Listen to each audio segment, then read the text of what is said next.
Hello everyone and welcome back to the channel. It's so good to have you here. ServiceNow is the most extensible work management platform out there, so the question is bound to come up: when is it better to build or buy?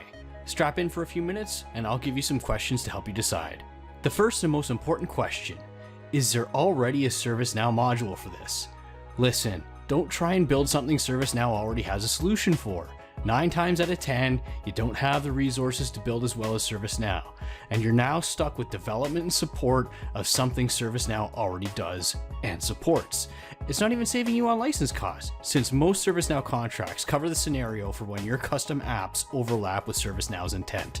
So if you're paying extra for both build and support, you'd better make sure out of box is so far behind that you can justify it. And when's the last time you ever saw that happen? Question 2.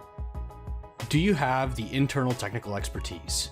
Goes without saying that you need development skills before you develop a new app. What kind of skills are those? Well, it depends on what you're building. It could be as simple as some basic table building and some service catalog skills. But you could also be looking at someone who understands application scoping, team development, integrations, JavaScript, and service portal. The more development experience, the better. Question 3. Do we have the process expertise? This may be the hardest one to self-assess, so don't be afraid to get an outside opinion. Building and supporting an app will also depend heavily on experience with the process and solutions pre-existing in the industry. This is the difference between building an application that's purpose-built day one versus gradually discovering the right application features through trial, error, and change. Question 4. Can you support it? Look, if you think you're going to build this thing and not dedicate regular time to it in perpetuity, I've got a bridge in Brooklyn that I'd love to sell you. At minimum, you're going to have to be troubleshooting and eliminating defects. At maximum, you're learning all the hard way, like in question 3, and constantly recalibrating your app based on new needs. Assess your workload.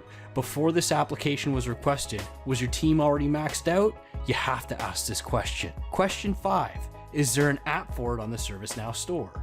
The developer community has come a long way, and many organizations and process experts have put some stunning apps on the ServiceNow store.